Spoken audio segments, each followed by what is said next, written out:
Hello guys, இன்னைக்கு தைப்பூசம் சாமி தான் கும்பிட போகிறோம். எனக்கு மேரேஜ் முடிஞ்சு 2 இயர்ஸ் சின்னதாக குழந்த பிறந்தாங்க. நானும் சஷ்டி விரதம் முருகருக்கெலாம் இருந்து தான் எனக்கு ஒரு ஆரோக்கியமான குழந்த பிறந்திருக்கு. நீங்களும் கண்டிப்பாக சாமிக்கிட்ட வேண்டிக்கோங்க. இன்றைக்கி என்னோட பாப்பா முருகருக்கு சாமி கும்பிட்றாங்க அப்படின்னும் போது ரொம்ப சந்தோஷமாக இருக்குது. நான் நினச்சதெல்லாம் அந்த முருகர் எனக்கு பண்ணி கொடுத்துருக்காரு. உங்களுக்கும் கண்டிப்பாக நடக்கும். நான் திருப்பாக ரெடி பண்ணிவிட்டு வடை பாயசம் தான் ப்ரிப்பேர் பண்ணியிருக்கேன். அப்போல்லாம் 3 மந்த்லேயே குழந்தை இல்லையான்ட்டு கேட்க ஸ்டார்ட் பண்ணிட்டாங்க. அந்த கவலைலாம் மறந்து இன்னைக்கு நான் ரொம்ப சந்தோஷமா இருக்கேன். சாமி தான் கும்பிட போறேன்.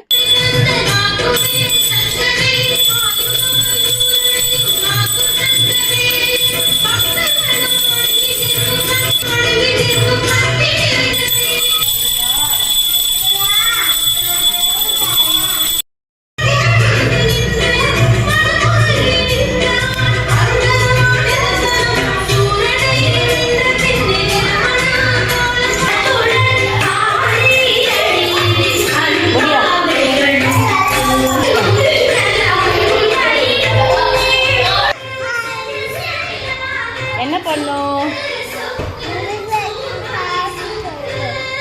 சாமி கும்பிட்டோமா? ஹாப்பியா? பாய் சொல்லு.